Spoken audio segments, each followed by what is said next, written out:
Annabelle. इस doll के बारे में आप सभी ने सुना ही होगा, बट आज मैं आपको जिस डॉल के बारे में बताऊंगा उस डॉल को आप एनाबेला का बड़ा भाई भी कह सकते हो। और एनाबेला की जो घटनाएं आपने सुनी है वो तो कुछ भी नहीं है इस डॉल के सामने। रोबोट द डॉल, ये डॉल अभी ईस्ट मार्टिलो म्यूजियम में रखी गई है और इस म्यूजियम में रोबोट द डॉल उसके अलावा कोई भी हॉन्टेड चीज नहीं है। इस म्यूजियम में कोई काम करने भी नहीं जाता। कुछ एक लोग हैं जो काम करते हैं, वो भी ज्यादातर सैलरी के चलते, और कई सारे लोगों को तो 4 लाख 6 लाख इतने सारे पैसे के ऑफर भी किए हैं, फिर भी लोग नहीं जाते। तो यार रोबोट द डॉल में ऐसी तो क्या चीज है? तो आइए let's just explain this topic.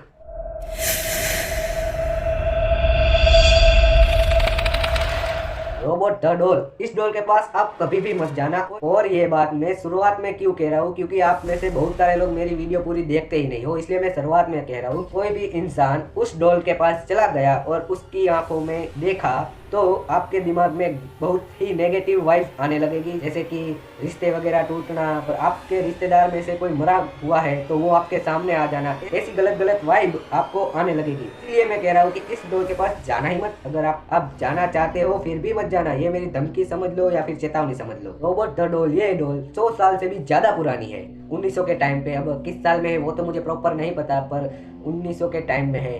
की वेस्ट नाम के आइलैंड में एक परिवार था जिसमें हस्बैंड वाइफ और एक बेटा रहता था। बेटे का नाम था रोबोट, उसकी मम्मी का नाम था एलिजाबेथ और उसके पापा का नाम था थॉमस। अब ये तीनों रह रहे थे इस घर में। रोबोट है, उसका बर्थडे था, ठीक है। उसके घर में एक मेड थी जिसने उसको एक डॉल गिफ्ट में दी थी। अब रोबोट को ये डॉल बहुत ज्यादा पसंद आई और रोबोट ने उस डॉल का भी नाम रख दिया रोबोट द डॉल। अब रोबोट को वो डॉल इतनी ज्यादा पसंद आ गई थी कि वो उसका फैन बन गया था। समझ लो ना कि आप हर दिन उसके पास ही रहना, और घर में अलग से उसकी जगह तक भी बनवाई। शुरुआत में तो सब नॉर्मली था, और ये आउट ऑफ कंट्री यानी कि विदेश में क्या होता है, जब बच्चा थोड़ा सा बड़ा होता है तो उसको अलग से अपना रूम वगैरह दे देते हैं। एक दिन रोबोट अपने कमरे में सो रहा था, ठीक है। अब मम्मी पापा भी अपने कमरे में सो रहे थे, तो मम्मी पापा को एक जोर से चीख सुनाई दी। दोनों दौड़ के अपने बेटे के कमरे में गए और देखा तो वो रोबोट भाई छुपा हुआ था, उस डॉल के सामने ही देख रहा था। मम्मी पापा हैरान, उसने सब पूछा तो रोबोट ने बताया कि वो डॉल चल के मेरे पास आ रही थी और मेरे ही सामने घूर रही थी। ये बात सुन के उन दोनों को अजीब लगा, और अब छोटा बच्चा ऐसी बात करेगा तो कोई भी थोड़ी ना विश्वास करेगा, कोई भी नहीं करेगा। तो उसने जैसे तैसे समझाकर रोबोट को मना लिया, ठीक है। फिर थोड़े दिन सब कुछ ठीक रहा, और एक मंथ के बाद थॉमस और एलिजाबेथ को भी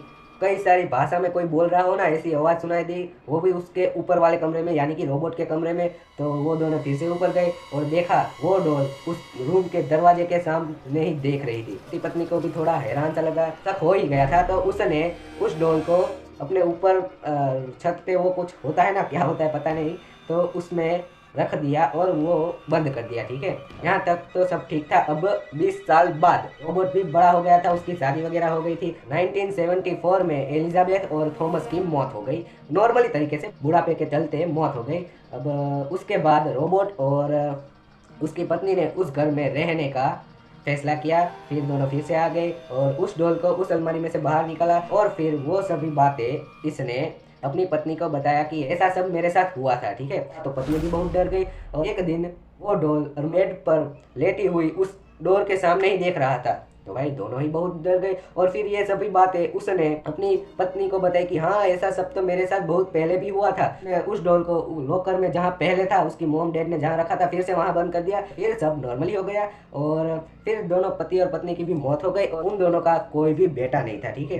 1974 से लेकर 1994 तक की मार्टिल ल्यूटर नाम का ये बंदा उस घर को ओन कर रहा था, ठीक है। 20 सालों में उसने वो घर बेच दिया। पड़ोसी भी उसको पूछ रहे थे कि आपने ये घर क्यों बेचा, तो उसके वो हैरान हुए। शकल ने कभी भी कुछ किसी को कुछ बताया ही नहीं, और आज तक किसी को भी पता ही नहीं चला कि उसने वो घर क्यों बेचा। और बेचने के बाद जिस इंसान ने वो घर खरीदा था उसने आजू बाजू से ये सब चीज़ें जानी कि ये डोले से पवित्र शीशे में क्यों बंद है, तो पड़ोसी ने ये सभी बात बताई। तो उस खरीदने वाले को कोई भी झंझट चाहिए ही नहीं थी, तो उसने वो डोल निकाला, गाड़ी में पैक किया और सीधा चला गया मार्टिलो म्यूजियम में और उसके हाथ दे दिए। और म्यूजियम वाले ने भी ले ली, उनको चाहिए, उनको तो ये कि अच्छा ये हॉन्टेड डॉल आई है, तो उसने ले ली और मार्टिलो म्यूजियम में रख दी। अब उसके बाद से वहाँ जो म्यूजियम में काम करते हैं उनको भी कई सारे आवाज़ आती है, पर क्या करें, सैलरी ज़्यादा होने के चक्कर में उनको ना चाहते हुए भी वो काम करना पड़ता था। वो डॉल कहाँ से आई, कैसे आई, और मेड ने उसको वो डॉल दी क्यों? रोबोट जब छोटा था, मैंने आपको बताया ना, जब रोबोट छोटा था और एलिजाबेथ और थॉमस नाम के ये पति पत्नी ने अपने घर पे मेड रखी, तो उस मेड को वो बहुत ज़्यादा ही टॉर्चर वगैरह कर रहे थे, परेशान कर रहे थे, समझ लो ना।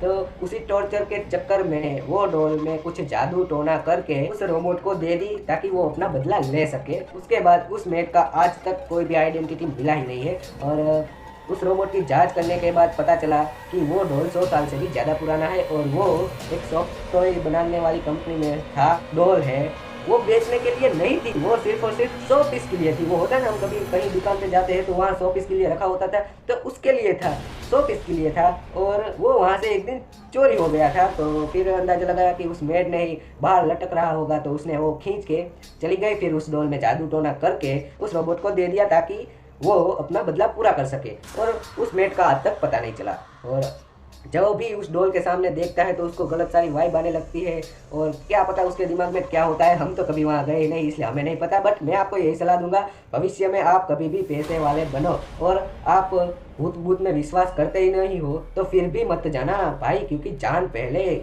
फिर पैसे वैसे, जान पहले फिर अपनी हिम्मत, ठीक है। जान के बढ़कर इस दुनिया में कुछ नहीं है। तो मैं तो आपको यही सलाह दूंगा कि कभी मत जाना। तो आई होप कि आपको ये वीडियो पसंद आई। वीडियो पसंद आई तो वीडियो को लाइक कर देना, चैनल पे नए हो तो चैनल को सब्सक्राइब कर देना। मिलते हैं किसी नेक्स्ट वीडियो में। Thank you so much for watching this video. Bye bye.